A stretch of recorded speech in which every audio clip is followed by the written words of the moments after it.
Would you keep a secret if I asked? Help bury my shameful past. White angel is what I'm called. If only they knew of this angel's fall. Wasn't surgery that stained my hands red. I just couldn't let the dead stay dead. To do no harm was my oath. Betrayed that vow and pepper both.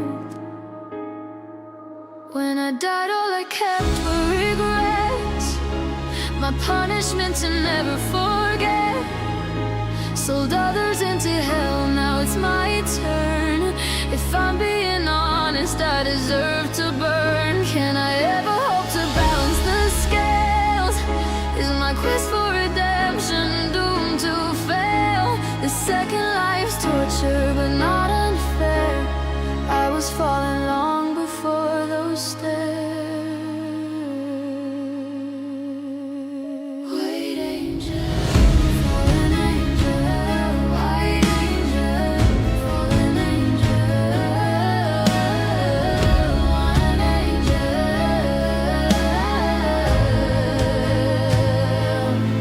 This dark truth to you I'll confess, rob countless souls of their final rest. Every day I do my best to heal, desperate to allay the shame I feel. Mr. Accomplice, can I be redeemed? I'll heal you, but can you save me? For my sins I pray to one day atone, where I don't need to smile and suffer alone. When I died all I kept were regrets. My punishment to never forget. Sold others into hell, now it's my turn. If I'm being honest, I deserve to burn. Can I ever hope to balance the scales? Is my quest for redemption doomed to fail? The second life's torture, but not unfair. I was falling long before those stairs. White angel, fallen angel, white angel, fallen angel, fallen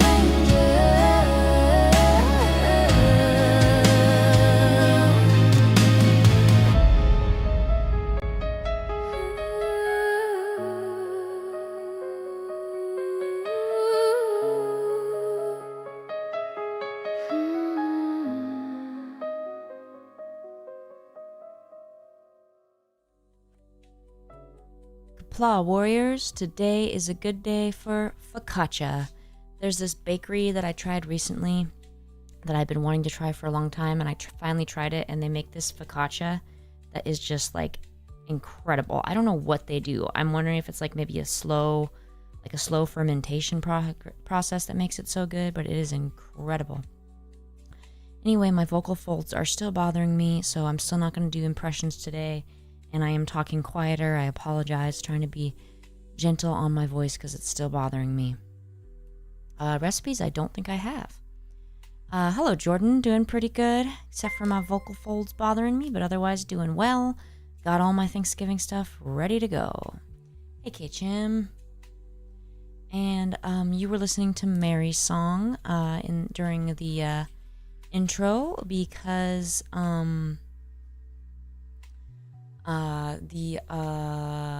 for obvious reasons, Mary, because today is the History of Medicine and Pharmaceuticals stream. Oh my gosh. Oh my goodness. All right. So, Yan tipped $450 to me to put towards my Star Trek Legos. So it says, I have a message. It says, "Hi, Export, it's Yan. Out of context, and I opened a lemonade stand to raise funds for the Lego Star Trek stream. Out of context worked so hard to make this happen, I just manned the cash register." Well, I'm sure Yan was also very manipulative about getting people to buy double. Thank you so much, Out of Context. I am definitely going to be buying that on Friday. I'll have to check what time it goes out, and I'll post to the Discord when I have successfully purchased it, which will mean, and since I'm buying it on Friday, it will come with the Shuttlecraft and Rolaren. Are you here, Out of Context? I want to make sure you're hearing me. Thank you so much, Out of Context. Sorry I'm not being louder. My throat really does hurt. Thank you so much. I'm gonna purchase that on Friday and gonna definitely be doing that on stream. Maybe we'll make Thursday's Lego stream for a while, since we'll still have Mondays for gaming. Oh, there you are, Out of Context. So we'll still save Mondays for gaming, but maybe Thursdays we'll make a Star Trek Lego stream, because I anticipate that will take me a while. How many pieces was it? 3,500? Is that right? So this is this Lego Thursday Lego stream will be entirely thanks to Yan and Out of Context. Thank you so much. That's my Christmas gift this year for sure. Maybe Braven, that's a possibility. Only thing is I wouldn't want to do a Nikkei on Thursday and Friday just because of potential of hurting my throat. And then, yeah, so Out of Context gave his donation on StreamElements, which was recommended to me by him. It's another different platform that you can use to donate to the channel, where I receive more of it versus it a significant amount going to YouTube. So if you so wish, you can give to the channel there at StreamElements. So thank you so much, Out of Context. And yes, so I feel like I need to have something special for Out of Context. I'll think of something. And then I have a Thanksgiving present for you guys. So I put out the poll earlier for if you wanted Nihilister, Bahamut, or Liberalio. So Bahamut, last I checked was very much in the lead, more than half the votes, just over half the votes. So it's looking like Friday will be Bahamut. Second place was Liberalio. So in preparation, I made both of the avatar images of Bahamut Port x Bahamut. No, I can't come up. Liberal Port. No, not working out. So they, I like both of these because I feel their bodies are attainable and realistic. So I appreciate that about them. Except for the height. I can't attain that height. That's not going to happen.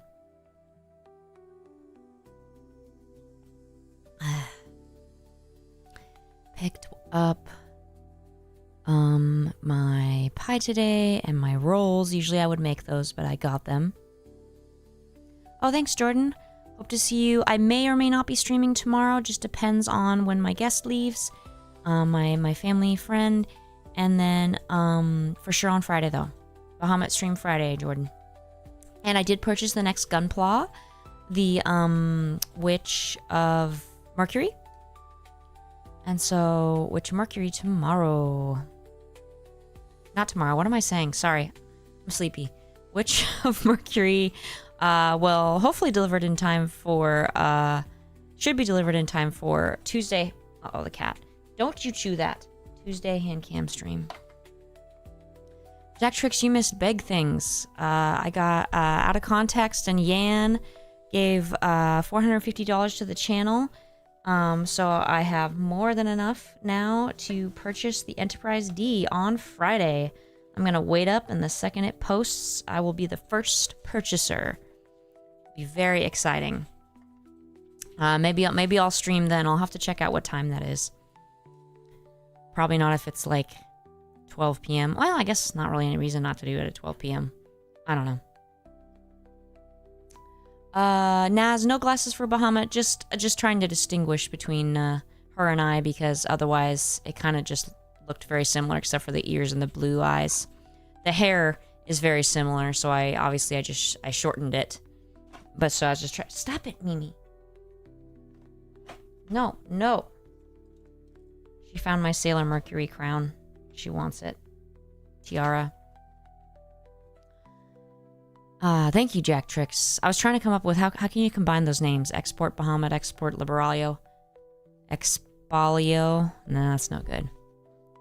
All right. So finally, history of medicine. Mimi was here. Hopefully she does not return till after stream. All right. So are you ready? So this is History of Medicine Part 1. It goes up to the Middle Ages.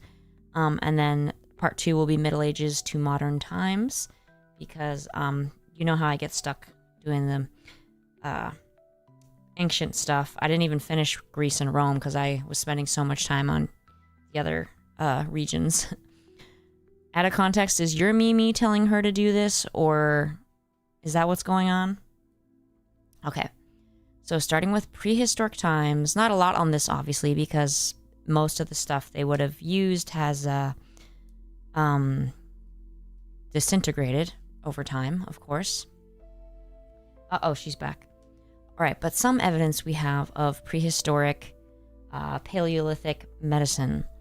So there is some evidence of Neanderthal healing practices, such as, so they have found evidence on teeth with like tartar and stuff, sorry, Mimi is here again.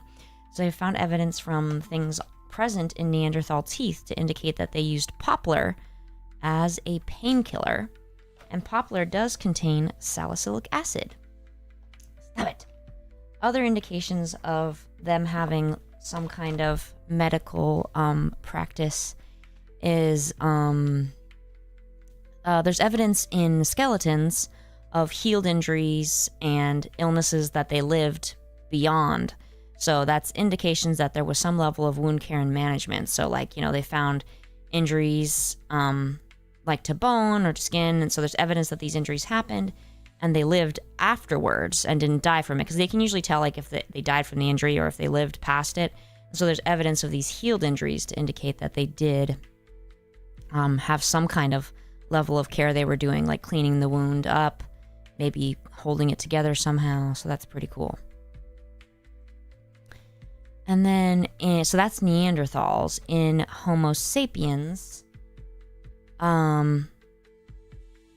there have been psychoactive plant sources discovered, such as, oh, I forgot to get a picture of this. It's a type of mushroom, psilocybin mushrooms. There was evidence of those from 6000 BCE in the Sahara.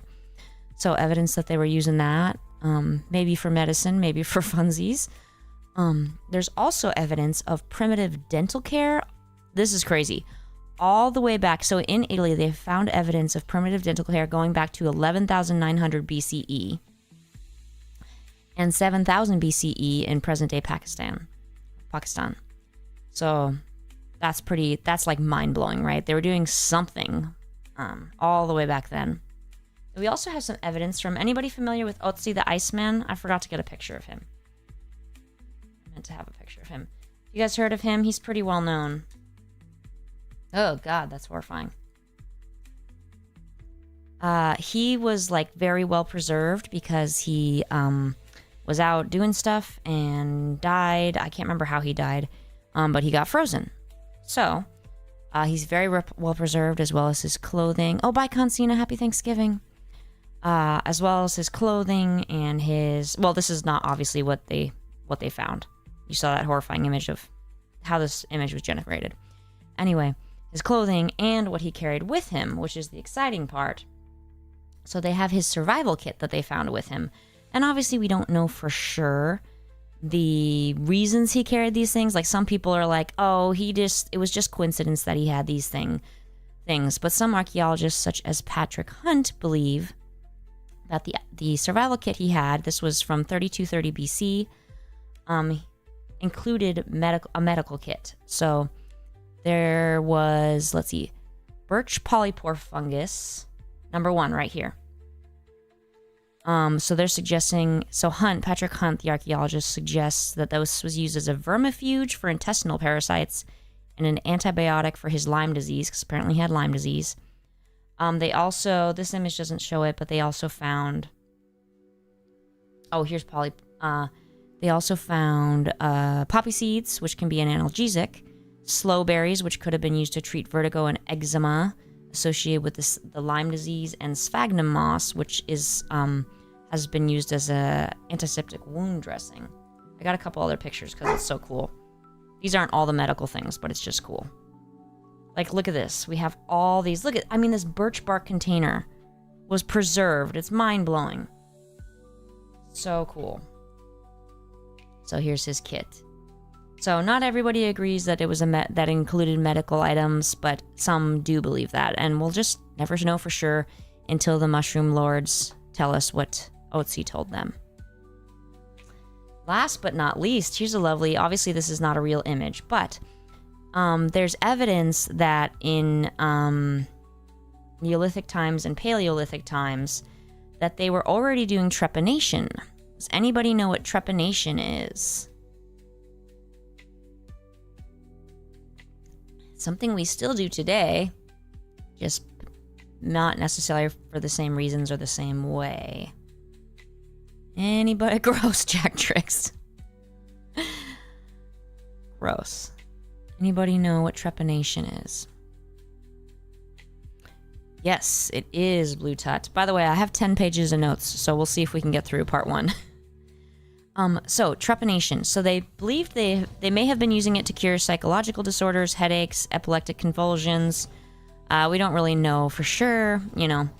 But cave paintings from Neolithic times suggest that it was practiced.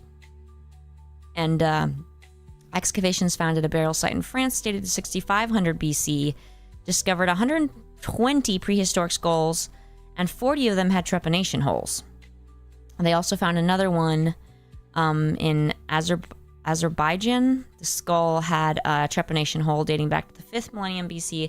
So that's when you drill into the skull, and sometimes you like remove a piece, and that there are actual medical reasons to do it. Like these days it's usually done to like relieve pressure on the brain if something happened, but back then they were probably trying to cure a variety of things. They might even have thought they were letting out an evil spirit. We don't really know precisely what they thought, but there's evidence that they did use it.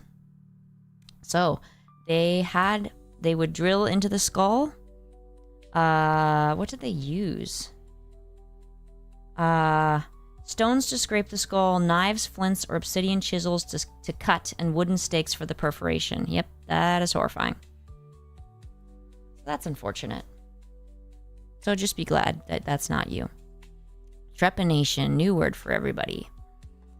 All right, moving on to ancient times. Y'all know I love Sumer. So, this is an image of the god Gula, who was the Sumerian goddess of healing. Can you see her? Here's her. Here she is. Here's her. I do speak English. This here is a dog. I like that she is generally depicted with a dog next to her, which is cool. I don't know the precise reason, but I just like that. Sorry, my throat. So, there were doctors, like some of the first doctors are traced back to Mesopotamia, or, you know, Sumer specifically. And physicians studied for a long time and to become doctors, and were believed to work through the gods.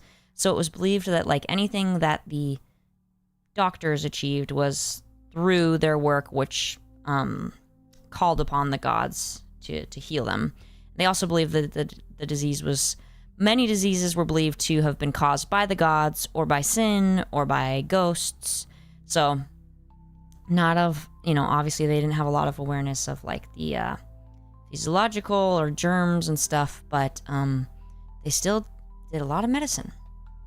There were two kinds of doctors. So there were the Asipu, who were used supernatural methods like incantations and calling on the gods, and then the Asu, who also did incantations but also used more balms and herbal medicines. There's also evidence that there were female doctors, which is very exciting. Another thing that's really cool, Logmania, this is Gula, the Sumerian goddess of healing. Another thing that's really cool is in Mesopotamia, they had a sliding scale for treatment so that everyone could afford medical care. So if the doctor was treating like the what do you call a leader in Sumeria? A king, I guess, like Gilgamesh, you know, he would get paid something really valuable. But if he was treating just some like peasant equivalent, they might pay him with like a cup of broth or something like that. So that's pretty cool. So they had a sliding scale all the way back in Mesopotamia. And like I said, these doctors would usually hand grind medicines based on the symptoms they were seeing and then say incantations. Here is a picture of one of the ancient texts. Let me see, which one is this? I guess this isn't a specific one, but this is a cuneiform tablet from Mesopotamia. And there are all kinds of medical texts that we have found going back into like, I thought I had a date somewhere written here. Damn it. But like 3500 BC to 2000 BC, like very old. And this is a Mesopotamian one, which I believe this was supposed to be a treatment for epilepsy, is what I read. So that's pretty cool. And then I have some examples here of some of the things. So some of the medicines. So what's really cool is because they had writing, they had their cuneiform writing. We have tablets with like their medical treatments written down. So like this one says, if a man is sick with a blow on his cheek, so I assume they mean he got punched in the face, pound together fir turpentine, pine turpentine, tamarisk, daisy, flower of ininu, whatever that is, mix in milk and beer in a small copper pan, spread on skin, bind on him, and he shall recover. Yeah, recipes, it's kind of crazy. Like some of the, like all the way thousands of years ago, they were trying to treat epilepsy as far as we can tell. So yeah, they had all these very specific treatments and ways, and they had antiseptics that they made. So, alcohol, honey, and myrrh, which is really cool. So like Sumerians like had some understanding of germs because they would wash their hands, and they had antiseptics, like I said, made from alcohol, honey, and myrrh. They did some surgery. They had, one text says, in the treatment of all wounds, there are 3 critical steps: washing, applying a plaster, and binding the wound. So, like, that's pretty damn solid, right? Like, I don't know, that sounds like pretty good medical treatment to me. So they recognized that they should wash a wound with water, make sure the doctor's hands were clean to prevent infection and hasten healing. And hands and wounds were cleaned with a mixture of beer and hot water, if they didn't have some kind of liquid soap. So, like, pretty amazing.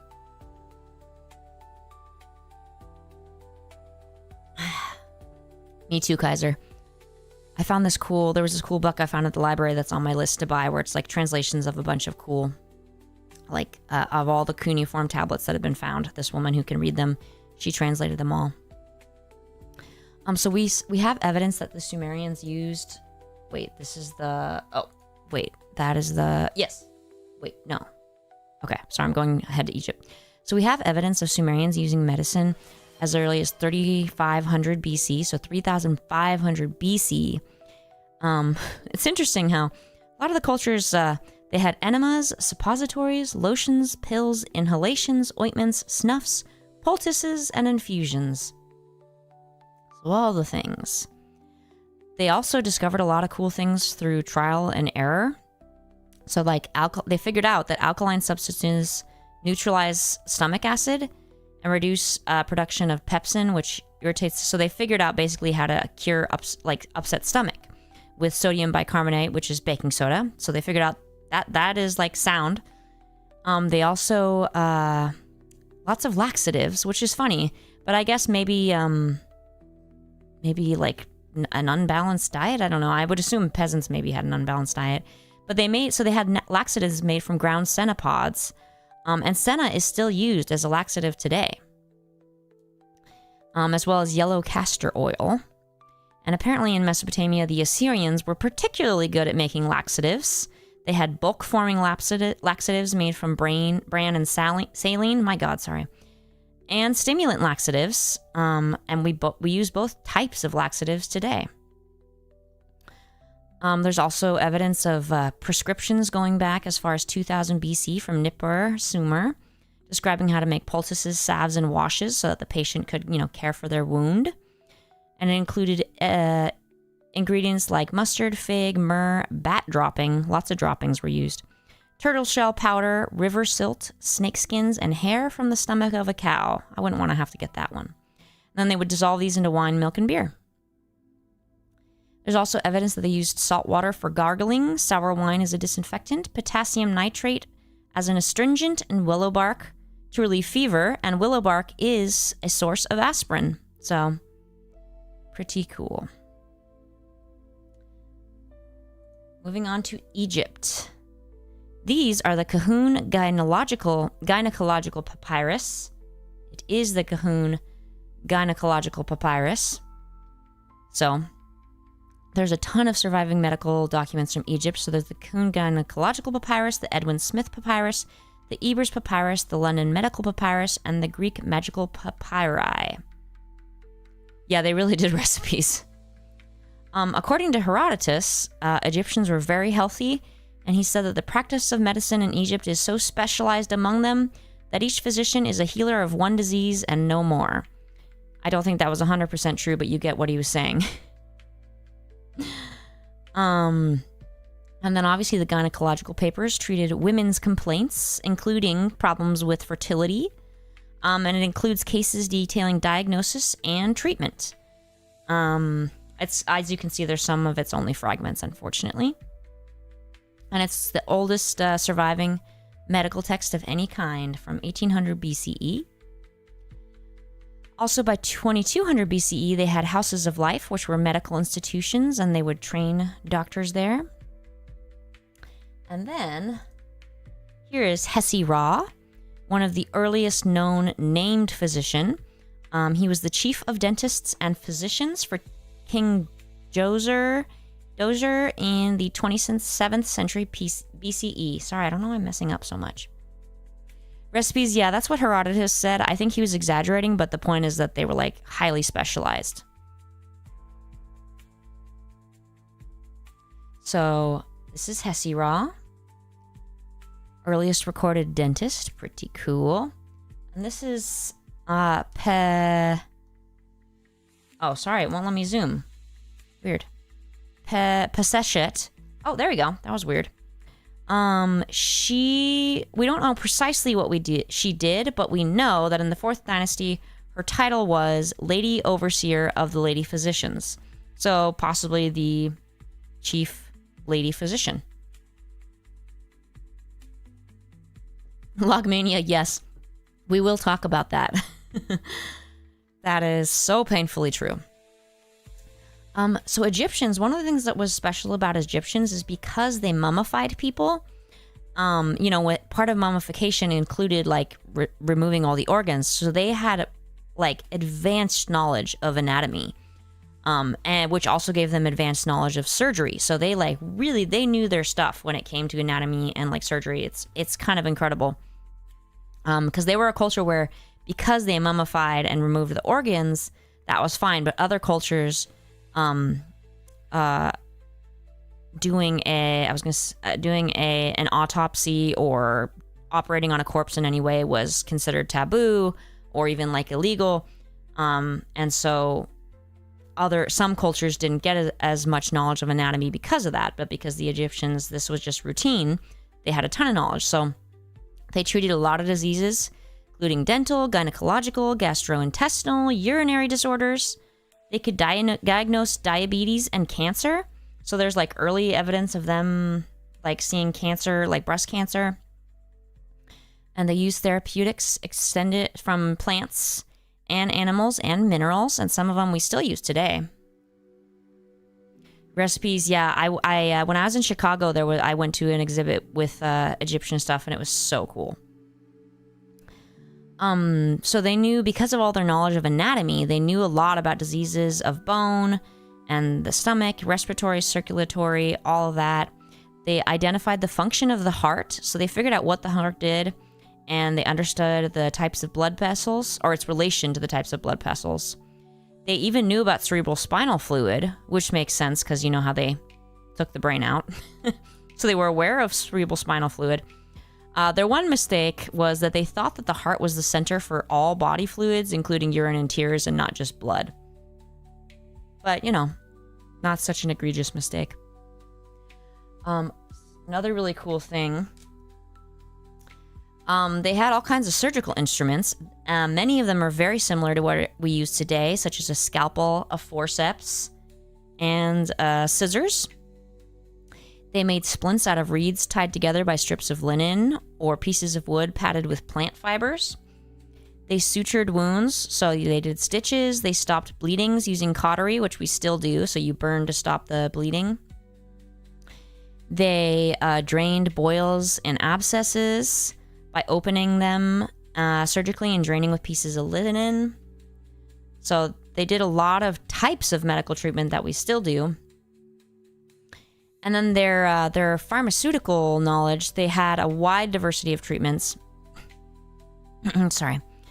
Including minerals, metals, animals, and plant sources.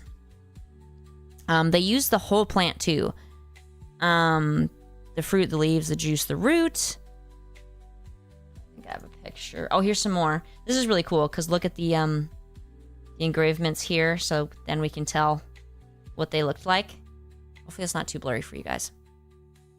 Jasper, you know, I did not see that mentioned. That is an interesting question I would like to look into.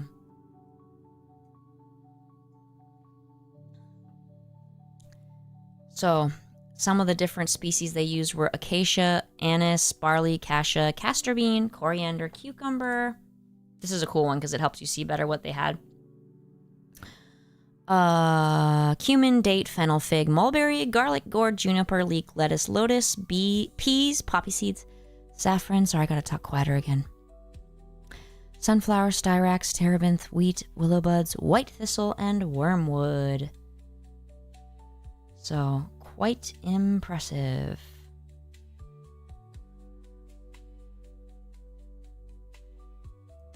Here's wormwood. I didn't know what wormwood it was, but I remember they mentioned wormwood in Harry Potter, right?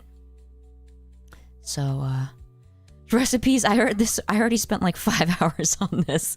I do want to do further research, but I was never going to be able to get this done if I didn't just kind of push myself to not be as complete as I wanted. This one is a cassia plant, I believe. Oh, here, this is cool. I know it's gross, but this is a prosthetic toe. Right here, this. So the guy had a fake toe to wear on his foot. Pretty cool. Yeah, styrax recipes. I don't know what it is. It's some kind of plant. Ancient Egyptian laser beams. Ancient Egyptian transporters and holodecks. Jack Trex, no need to apologize. It's just hard for me not to be extremely comprehensive. I'm a perfectionist. This is a cool image. This is the doctor, and he's presenting the medicine to Horace. I believe that's who it said it was. And then this is cool too. This is a list of some of the ones they used. So beetroot. These are all plants, medical plants used in Egypt that do have evidence for cancer preventing qualities. Does that make sense what I just said?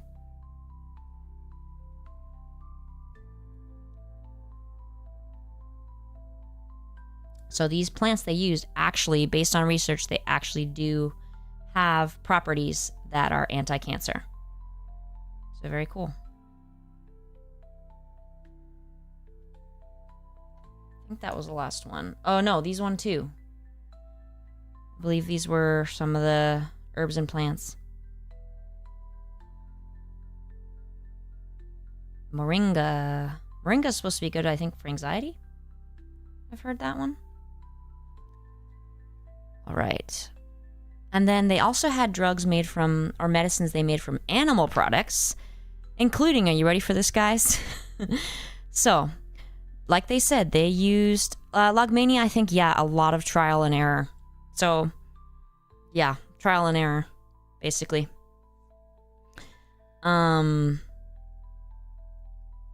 Okay, so you ready for these animal parts? They did use everything. So animal parts used in medicine included urine, eggs, feces, milk, blood, bone, meat, bone marrow, bile, liver, spleen, and skin. Liver was used to prevent gray hair and treat night blindness. Not quite sure how it did the night blindness part. Did you eat it? And animals that were used included cows, geese, donkey. This says man. That's concerning. I didn't notice that earlier. Man, I assume they mean they use like human urine. Cats, pigs, mice, goat, sheep, bat, hippopotamus, antelope, dog, insect, ostrich, pigeon, pelican, raven, frog, lizard, snake, tortoise, crocodile, as well as beetles, worms, and fish. And many of the ingredients that they used are still used today for the same or similar purposes. They also used crocodile dung as a contraceptive, which actually does apparently work to some degree. I know, right? Even the hippos. Maybe it was just washed up hippos that had died of natural causes. All right. Moving on to... Nope, cats were on the list, Logmania. You didn't hear cat? Moving on to China.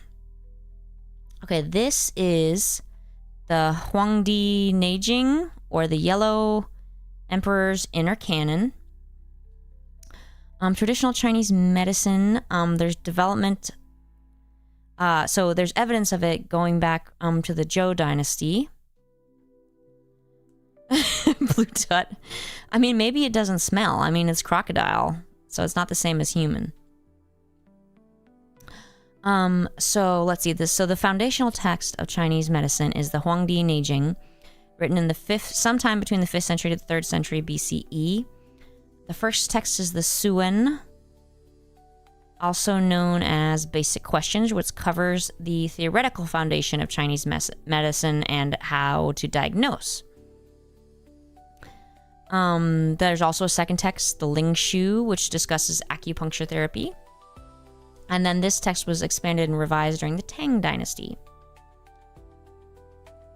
So. Okay, yeah. Okay, so. According to the Neijing, yeah, it's not spelled that way. The Suwen. S-U-W-E-N is how it was spelled. Suwen. Anyway, according to this, the universe can be represented by various symbols and principles, including yin and yang, the wuxing, and the qi. So this talks about... So I was trying to... I've never read about this before, so I was trying to... Anyone who knows better than me, correct me if I'm wrong. So these are like systems that describe... Like man is a microcosm that mirrors the larger macrocosm, so the world and the environment. So there's the principles of yin and yang and the 5 elements, and then the environmental factors of wind, damp, hot, and cold. And it's all part of the whole, and then man is part of that whole, and you have to maintain balance. So if something is out of balance, that will make you sick. So there was the theory of the 5 elements, which is somewhat similar to the biles, the theory of the 4 humors, I mean. So, sorry, my freaking shoulder hurts now. I did not entirely understand all of this. I was still figuring it out. But this has to do with, like, there's all kinds of stuff. So the 5 different, it relates to different body parts, but then you can see also times of the year. So spring, summer, directions, east, south, flavors, sour, bitter, colors, they have the corresponding colors.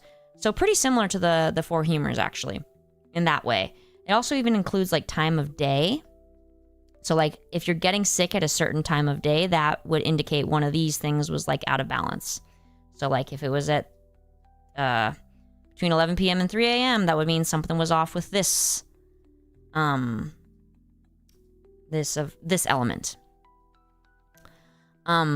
So there's a vital life force, the qi, which surges through the body, and any imbalance in the qi causes disease and illness. And it's usually caused by an alteration in the opposite and complementary forces, the yin and yang. So the 5 elements are wood, water, earth, metal, and fire. And then so you can see wood, fire, earth, metal, water, and then they align with these body parts and stuff as well. And then there are certain treatments that are involved. I have some images. Here's an acupuncture chart. I actually don't know the answer to that recipes, but that would make sense, wouldn't it? So some of the types of treatments that they might prescribe, often a mixture of them. Acupuncture, which I think most of you probably know what that is. Insertion of needles into specific points of the body. Interestingly, there's a lot of studies finding some evidence that acupuncture works for different things. Like, doesn't cure you, but can help. But most of the studies are like, yeah, we don't know why, though.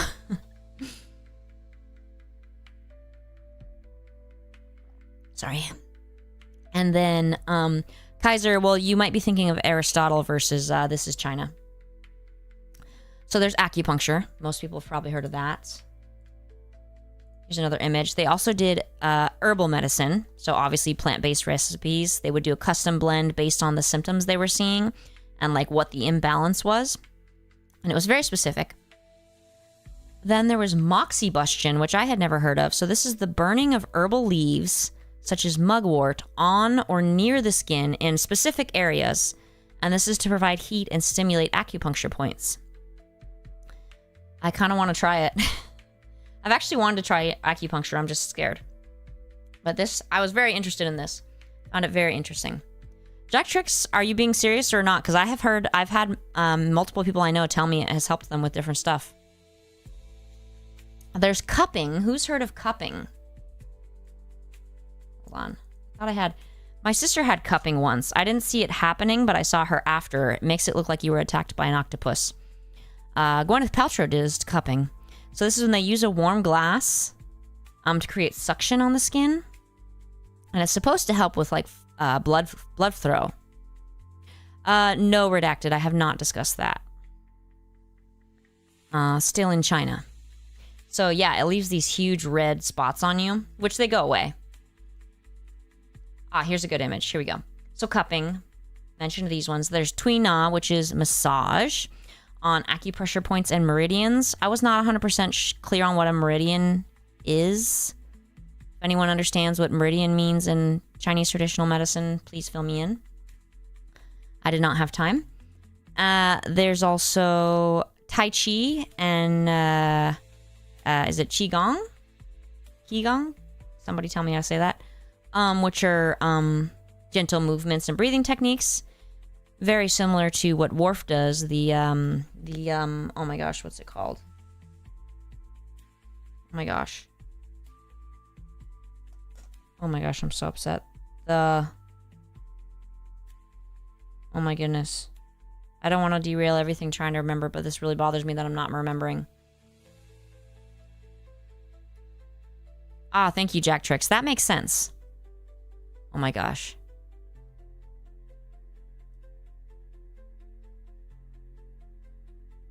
Oh my gosh. I'm so upset. I can't remember what it's called. Anyway, and then dietary therapy, which is pretty self-explanatory. So food is medicine. Thank you, recipes. And it's a specific spots in the body. Here's another table. I just like it when they put it out on the table. It's a little easier for me to read that way. So that's kind of helpful.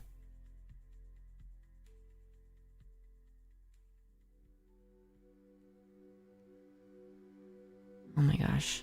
I'm not going to be able to move on because my brain is so focused on trying to remember. I know it. I know if I could just stop, I'll remember. And this is a good example of kind of how the diagnosis would work here. So it's like the person's having seizures. And so it's like, okay. So therefore, it's these, which shows an imbalance here. And therefore, here's the treatment and the acupuncture. So very interesting.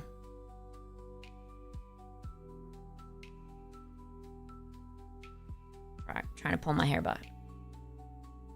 The taste? Logmania, I don't think they mean the taste of the stuff. I think they just mean it's associated with those taste sensations. Right, I think this will take me to the next. Okay.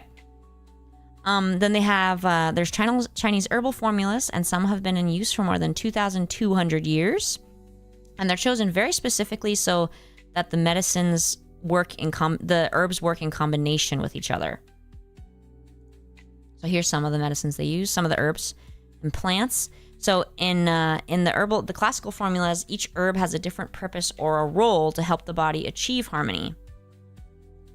And then for it to be included, they have to have each part of the plant has to have been identified for a different healing purpose. And then the same thing with food. Each foods carry different energies that can go directly to specific organs. So then, like this was showing, basically they use the 5-element theory to then create a healing plan. So it can include, acupuncture, herbs, lifestyle changes, and food. You got some stuff here. I don't recognize. I mean, that's citrus peel. Looks like maybe that's magnolia bark. I don't know what the rest is. Kaiser, me too, but I know if I actually just stop everything and think I'll remember it, but I'm trying to not hyperfixate. Here's some more. Note this one here. Also used by the Egyptians. Hey, it works. And ginger, we do know ginger actually does work for some stuff. And so ginseng, like a lot of these do have evidence. All right, moving on to India.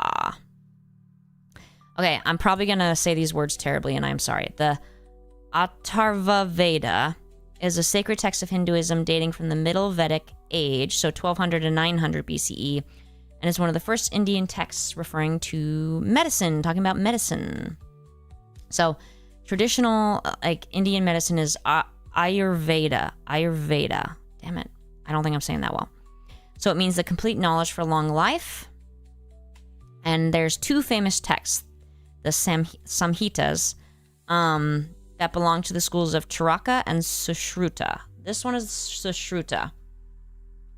So 2 main people, Sushruta and Charaka, and this one is Sushruta. Sorry. It's drugs.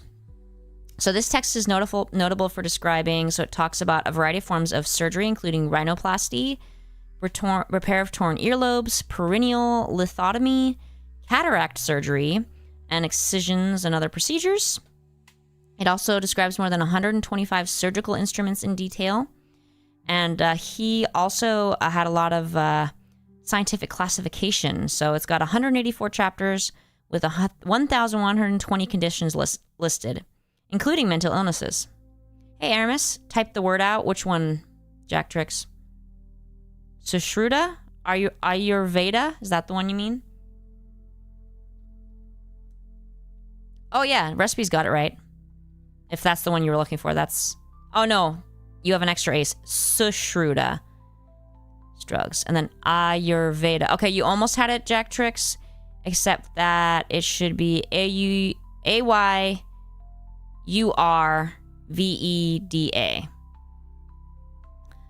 Then there's the Indian list of medicines, which is extensive and is all made from indigenous plants. Charaka, you got it, Jack Tricks. Charaka referred to 500 medicinal plants, and Sushruta referred to 760, as well as animal remedies such as milk, bones, and gallstones. Gross. Minerals like sulfur, arsenic, lead, copper sulfate, and gold. Probably not great. And physicians collected and prepared their own vegetable drugs.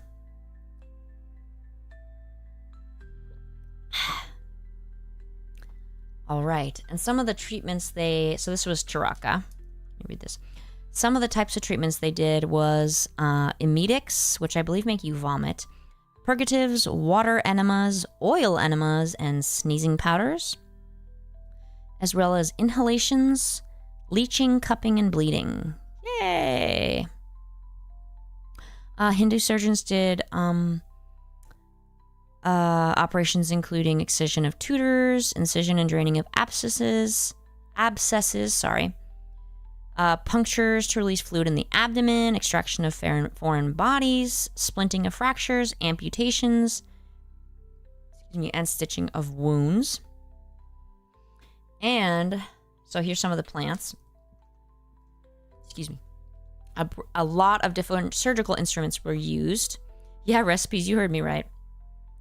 According to Sushruta, the surgeon should have 20 sharp instruments and 101 of blunt instruments of a variety of types, largely made of steel, which is good. And then there's evidence that alcohol was used as a narcotic for the operation, and bleeding was stopped by hot oils and tar. That doesn't sound good, so hopefully not that. Here's even more. Woohoo! Claims to be complete. And then here's some of the surgical instruments that Sushruta described.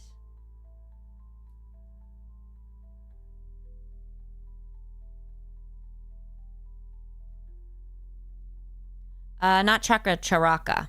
I don't know about that. Redacted. Isn't that nice? All right. Now, unfortunately, I don't have nearly as much about Greece and Rome because I just straight up ran out of time.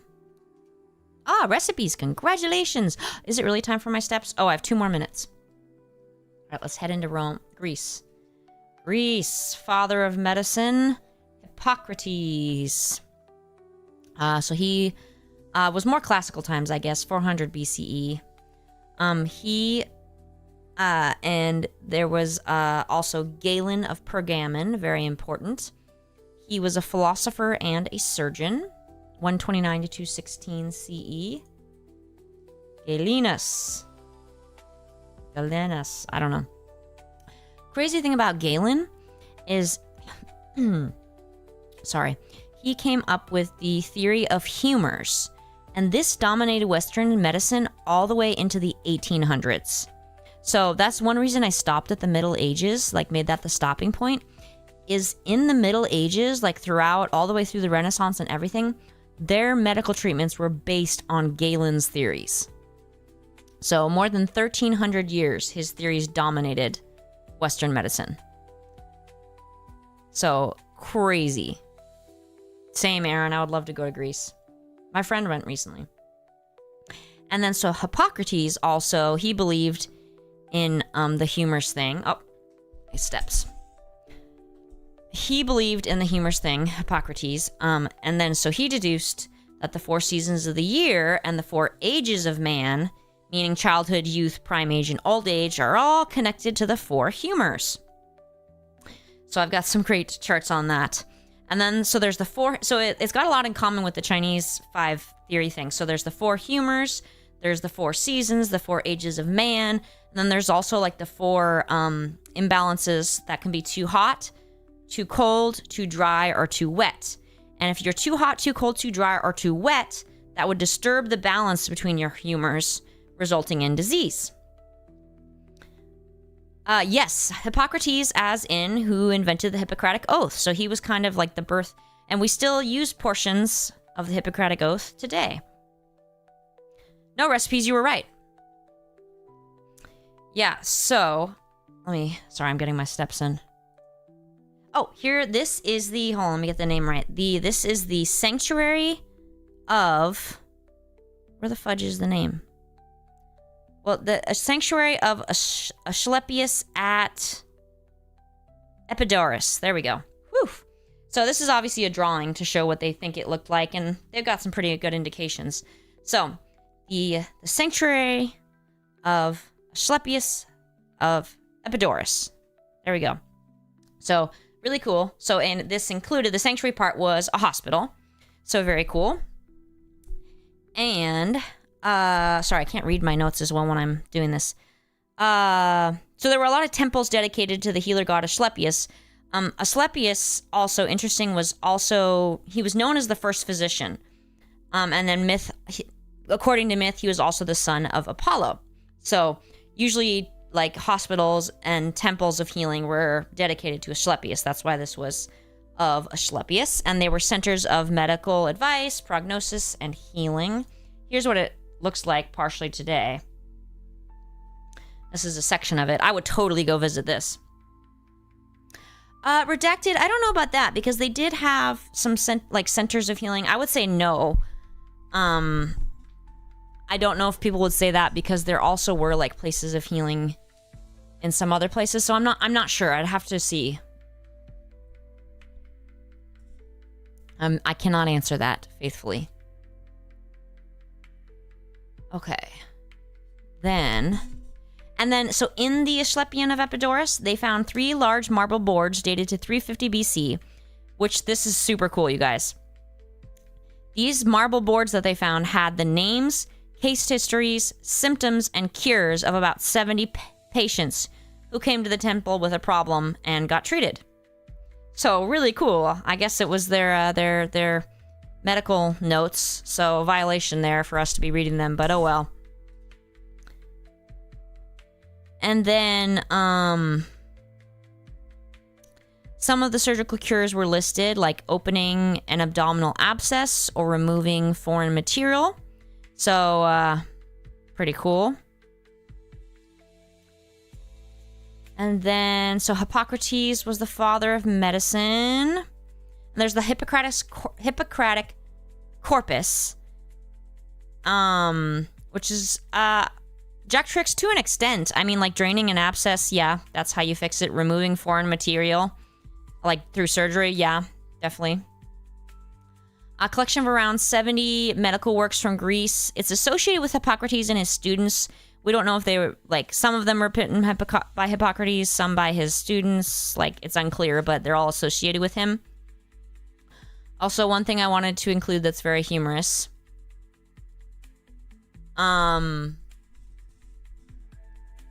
Is that, so, Hippocratic, so they had some interesting ideas about women and anatomy and physiology and such.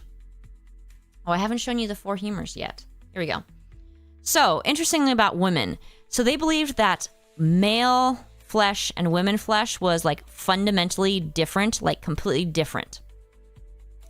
So, they believed that women's flesh was spongy, loose, and porous, but male flesh was firm and compact.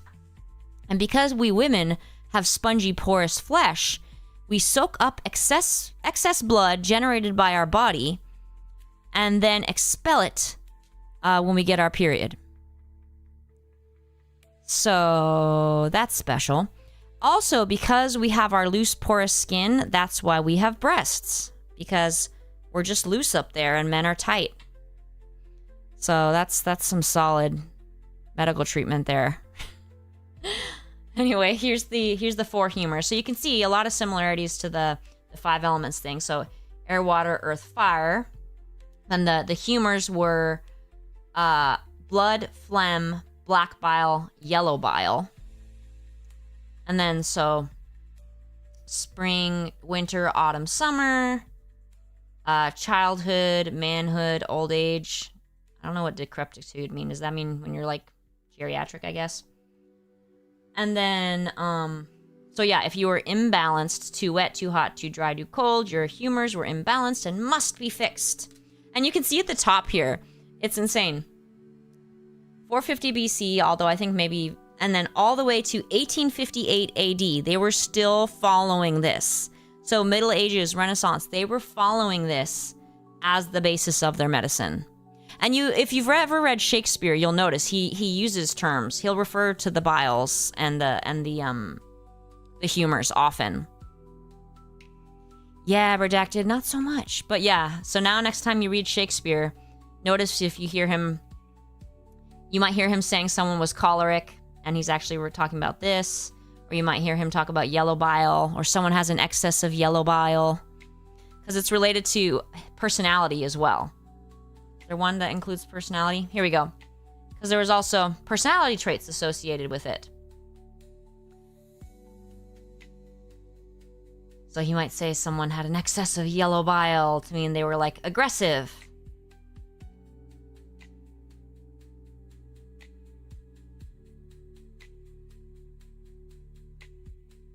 So very interesting. All right, last and least in quantity of notes. Sorry, Rome. There's also some overlap between Rome and, sorry, my throat. There's overlap between Rome and Greece as well, and some of the medical stuff, because some of the influencers of medicine in Rome were Greeks such as Dioscorides, who we'll talk about.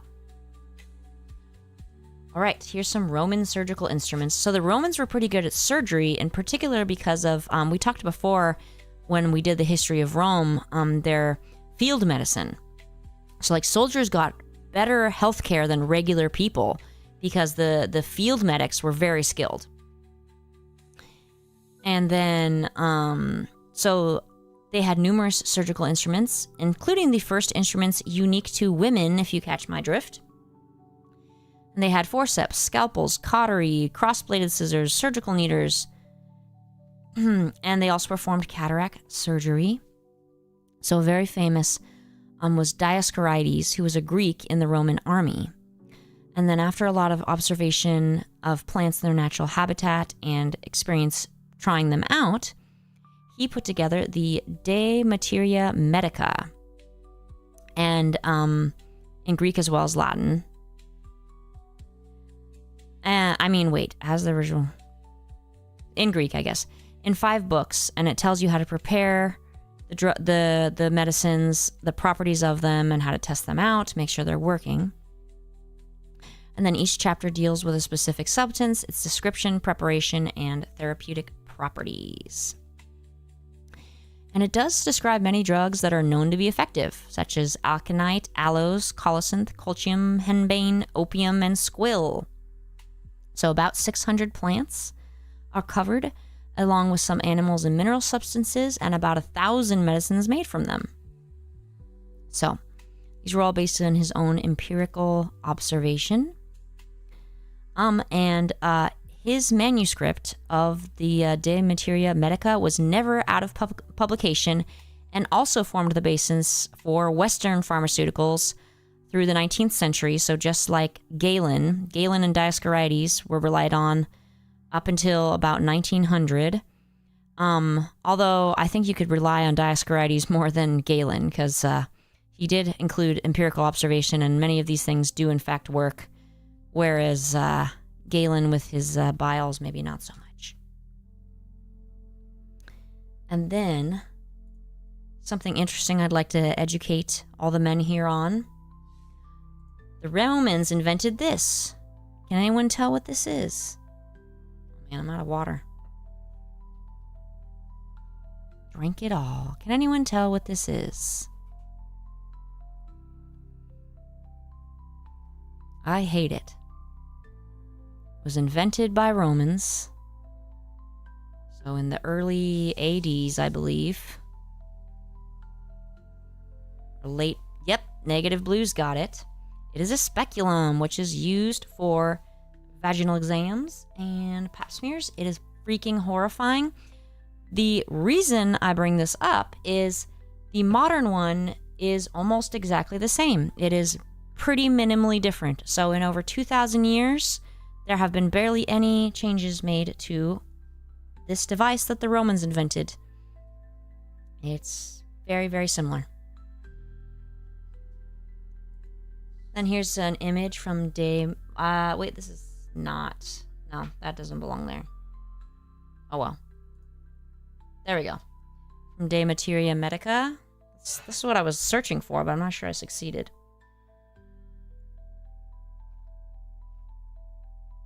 All right. Wow, I got through all of it. I did it, everybody. So, everybody, keep an eye on Discord tomorrow for my streaming schedule. Still not sure if I'm going to stream tomorrow, but I'll let you know, like an afternoon my time, Pacific Standard Time. And then I might, depending on what time Legos go on sale on Friday, I might stream early for Lego shopping. And then also there will be the evening Bahamut stream on Friday. Woohoo! Excuse me. And thank you again, Out of Context. Thanks to Out of Context. I'm going to be buying the Enterprise D not tomorrow, on Friday. And we'll have Lego streams on Thursdays for a while I put it together. And if I If I do a Friday shopping stream, I'll make sure to put sponsored by Out of Context, and certainly will do that for the Thursday Lego streams. They will be sponsored by Out of Context. And viewers like you. Anybody remember that?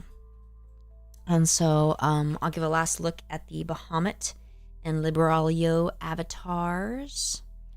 Happy Thanksgiving to all. And if I do not see you tomorrow, reminder, Friday will also be our virtual dinner party. We will do our virtual leftovers, Friendsgiving leftovers.